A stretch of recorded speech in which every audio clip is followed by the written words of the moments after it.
সে যদি মক্কার মধ্যে শ্রেষ্ঠ ধনী হতে চায়, আমরা তাকে শ্রেষ্ঠ ধনী বানিয়ে দেব। সে যদি এই মক্কার নেতৃত্ব চায়, তাহলে আমরা তাও তাকে দান করব। সে যদি মক্কার সবচেয়ে সুন্দরী নারী যদি বিবাহ করতে চায়, আমরা সকলে মিলে সুন্দরী নারী তাকে বিবাহ করাই দেব। তারপরেও তাকে এক খোদার দাওয়াত দিতে বন্ধ করো। আমাদের বাপ দাদার ধর্মের বিরুদ্ধে যেন কোনো দাওয়াত না হয়। কথা বুঝতে পারেন?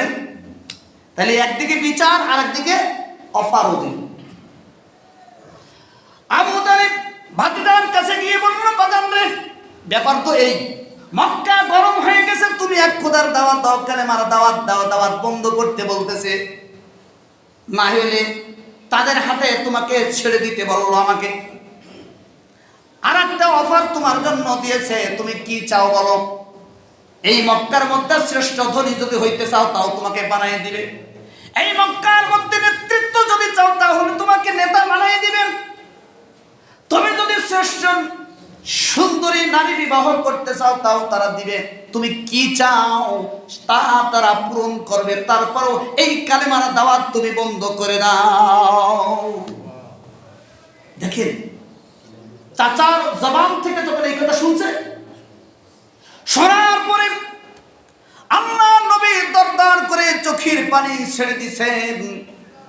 আবু তালেব কয়, বাজান রে, তুই কাঁদিস কেন? তুই এতিম মানুষ, তোর কান্না আমি সইতে পারি না। কাঁদো কেন? কি হয়েছে বলো? আল্লাহ নবী তখন বলতেছে, চাচা যান, আমার বাবা আমি দুনিয়ায় আসার আগেই ইন্তেকাল করেছি। আমার দাদা আমার অভিভাবক ছিলেন, তিনিও দুনিয়ার থেকে বিদায় হয়ে গেছে। এখন আপনি চাচা আমার অভিভাবক হয়েছেন, আমার দুঃখে সুখে আপনি আমার পাশে রয়েছেন। কিন্তু চাচা আমার কথা শুনে রাখেন, আপনি আমার পাশে থাকেন আর না থাকেন, আপনি আমার সহযোগিতা করেন আর না করেন, আমার স্পষ্ট বক্তব্য আপনি শুনে রাখেন।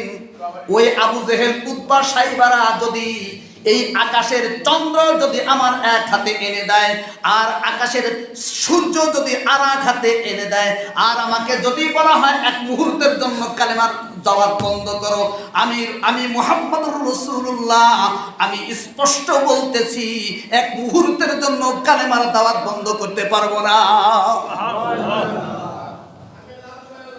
দেখেন, যেখানে গোটা আরব দেশ, গোটা আরবের লোক সব বিরোধী, ঘোর বিরোধী, রাসূল এভাবে দীপ্ত কণ্ঠে বলে দিলেন।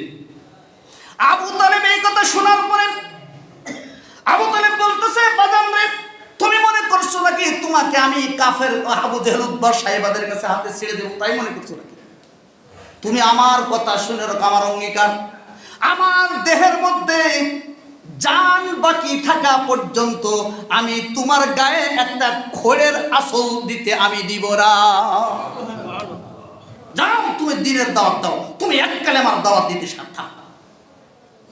এখন বলেন, রাসূলের কলিজা ছোট হয়েছে না বড় হয়ে গেছে? এর দ্বারাই বোঝা যায় আবু তালেব রাসূলকে প্রাণের চেয়েও, আরে কথা বলেন না কেন, প্রাণের চেয়েও কি করতেন? বেশি ভালোবাসতেন। ঠিক কিনা? আমরাও অনেকে বাসি না। যখন কোনো আমার নেতার বিরুদ্ধে যখন রাসূলের কোনো আদর্শ এসে যায়, সুন্নত এসে যায়, কোনো হাদিস এসে যায়, রাসূলকে মানি না। এমন মুসলমান আছে না? দলের চাইতে কি আমি রাসূলকে ভালোবাসলাম? তাহলে এই জন্য দেখেন, আবু তালেব দীপ্ত কণ্ঠে বলে দিলেন, আমার দেহের মধ্যে প্রাণ বাকি থাকতে আমি তোমার গায়ে হাত দিতে দিব না। এই আবু তালেব নিজের জানের চাইতে রাসূলকে ভালোবাসতেন, কিন্তু সেই আবু তালেব হেদায়েত প্রাপ্ত হয় নাই। সেই আবু তালেব রাসূলের দ্বীন গ্রহণ করে নাই। বলেন নাউজুবিল্লাহ। আমি প্রথম বলেছি, শ্রেষ্ঠ নিয়ামতের নাম কি? হেদায়েত। সে হেদায়েত প্রাপ্তদের দলভুক্ত হয় নাই, সে হেদায়েত পায় নাই, সে দ্বীন গ্রহণ করে নাই। এর ঘটনা ইমাম বুখারী রাহমাতুল্লাহি আলাইহি, তিনি তার বুখারীতে একটা শিরোনাম লিখেছেন, বাবু কিসসাতি আবি তালিব, আবু তালেবের কিসসা। একটা শিরোনাম লিখছেন। এই বুখারীতে তিনি হাদিস আনছেন, ইবনুল মুসাইয়্যিব রাদিয়াল্লাহু তাআলা আনহু থেকে হাদিসটা বর্ণিত। তিনি বলেন, ইন্না আবা তালিবিন লাম্মা হাযারাতুল ওয়াফাতু দাখালান নাবিয়্যু আলাইহিস সালাতু ওয়াস সালাম ওয়া ইনদাহু আবু জাহলিন। ইবনুল মুসাইয়্যিব বলেন, আবু তালেবের যখন ইন্তেকালের সময় হয়ে গেল, মুমূর্ষ অবস্থা হয়ে গেছে, এখনই দুনিয়ার থেকে বিদায় হয়ে যাবে আবু তালেব। এই খবর রাসূল পাওয়ার পরে আল্লাহর নবী আবু তালেবের বাড়ি চলে গেলেন। আবু তালেবের বাড়ি গিয়ে আবু তালেব যেই ঘরের মধ্যে মৃত্যুর শয্যায় কাতরাইতেছিল, সেই ঘরের মধ্যে ঢুকে পড়লেন। ঢুকার পরে দেখে ওয়া ইনদাহু আবু জাহলিন, দেখে ওই আবু তালেবের পাশে আবু জেহেল বসা। রাসূল ঢুকে গেলেন, দেখে আবু জাহেল ওখানে বসা। আল্লাহ নবী ডাক দিয়ে বললেন, আই আম্মি, হ্যাঁ আমার চাচা যান, আপনি না আমার সুখে দুঃখে সর্ব অবস্থা আমার সহযোগিতা করেছেন, আমার প্রাণের চাচা আপনি, আপনি খুব মহব্বতের, আমার মনটা বড় বানাই দিয়েছেন আপনি, কি ঠিক না? আপনি আমার মহব্বতের চাচা। কুল, আপনি এই মুহূর্তে বলেন লা ইলাহা ইল্লাল্লাহু কালিমাতান উহাজ্জু লাকা বিহা ইনদাল্লাহ।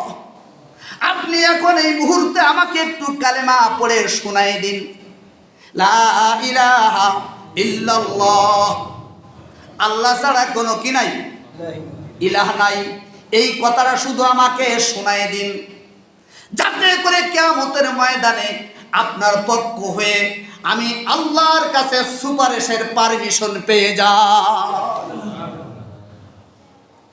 কারণ আল্লাহ তাআলা পবিত্র কোরআনের মধ্যে বলেছেন, মান ইউশরিক বিল্লাহি ফাকাদ হারামাল্লাহু আলাইহিল জান্নাহ, যে ব্যক্তি শিরিক করবে জান্নাত তার জন্য হারাম। বলেন নাউজুবিল্লাহ।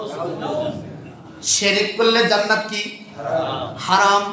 অন্য আয়াতের মধ্যে আল্লাহ বলেন, ইন্নাল্লাহা লা ইয়াগফিরু আন ইউশরাকা বি, আল্লাহ বলেন যারা শিরিক করবে, মুশরিক যারা, এদেরকে আল্লাহ কখনোই মাফ করবে না। তাই রাসূল বললেন, চাচা যান, আপনি যদি এই শিরিকি করা অবস্থায়, মুশরিক অবস্থায় মারা যান, তাহলে কি আমি আল্লাহর কাছে আপনার পক্ষ হয়ে সুপারিশের পারমিশন পাবো? পাবে না, সম্ভব না। তারপর হারাম, আল্লাহ বলে দিয়েছেন যারা শিরক করবে, মুশরিক যারা, তাদের জন্য জান্নাত কি। তাই বললেন, চাচা আমারে শুধু একবার শুনান, লা ইলাহা ইল্লাল্লাহ। দেখেন এই কথা যখন বলছে, বলার পরে হাদিসের মধ্যে আসছে, বুখারী শরীফের হাদিস, ওখানে আবু জেহেল কইতেছে, ইয়া আবা তালেব, হে আবু তালেব, তারগাবু আম মিল্লাতাক, তারগাবু আন মিল্লাতে আব্দুল মুত্তালিব। হে আবু তালেব, তুমি তোমার বাপ দাদার ধর্ম এই মুহূর্তে ত্যাগ করে দিবা? কথা বুঝতে পারেন নাই? রাসূল বলতেছেন যে কালেমা পড়ে এখন আমার একটু শোনায় যান। আর আবু জেহেল কি কয়, এই মুহূর্তে তোমার বাপ দাদার ধর্ম ত্যাগ করে মারা যাবা? খবরদার, যদি তোমার বাপ দাদা ধর্ম ত্যাগ করে মারা যাও, সারা জীবন মক্কাবাসী কইব, দেখো বড় এত বড় একজন নেতা হয়ে শেষ পর্যন্ত মরার সময় বাপ দাদা ধর্ম ত্যাগ করে মরল, এই ধিক্কার দিবে, এই তিরস্কার করবে, ঠিক কিনা? এই কথা কে বলতেছে? আবু জেহেল। এই কথা শুনে আবু তালেব একবার আবু জেহেলের দিকে তাকায়, আবার রাসূলের নূরানী চেহারার দিকে তাকায়, একবার আবু জেহেলের দিকে তাকায়, আবার রাসূলের দিকে তাকায়। কালেমা পড়ে যদি মুসলমান হয়ে মারা যায়, আমার ভাতিজা আব্দুল্লাহ খুশি। আর যদি এখন এই মুহূর্তে আমি যদি কালেমা গ্রহণ না করে যদি আমি মারা যাই, তাহলে আবু জেহেল খুশি। কাকে খুশি করব? আবু তালেব দ্বিধাদ্বন্দ্বের মধ্যে পড়ে গেছে। একবার আবু জেহেলের দিকে তাকায়, একবার রাসূলের চেহারার দিকে তাকায়, কি করবে? হঠাৎ করে ওই আবু তালেব বলে উঠল, হঠাৎ করে আবু তালেব তখন বলে উঠল, ইখতারতুন নার আলাল আর, লাকাদ আলিমতু আন্না দীন মুহাম্মাদিন খায়রু আদিয়ানিল বারিয়াতি দীনা লাউলাল মালামাতু আও হিজার মুসাব্বাতিন লাওয়াজাদতানি বিযাকা সামহাম মুবিনা লাওয়াজাদতানি বিযাকা সামহাম মুবিনা। আবু তালিব রাসূলকে ডেকে বলতেছেন, ভাতিজারে, এ আমার বাজান, আমি জানি তোর মতো এত ভালো মানুষ বিশ্ব জগতে নাই। আমি জানি তোর দিন ধর্ম গ্রহণ না করলে জাহান্নাম ছাড়া উপায় নাই। আমি জানি তোর কালেমা না পড়লে জান্নাত পাবো না।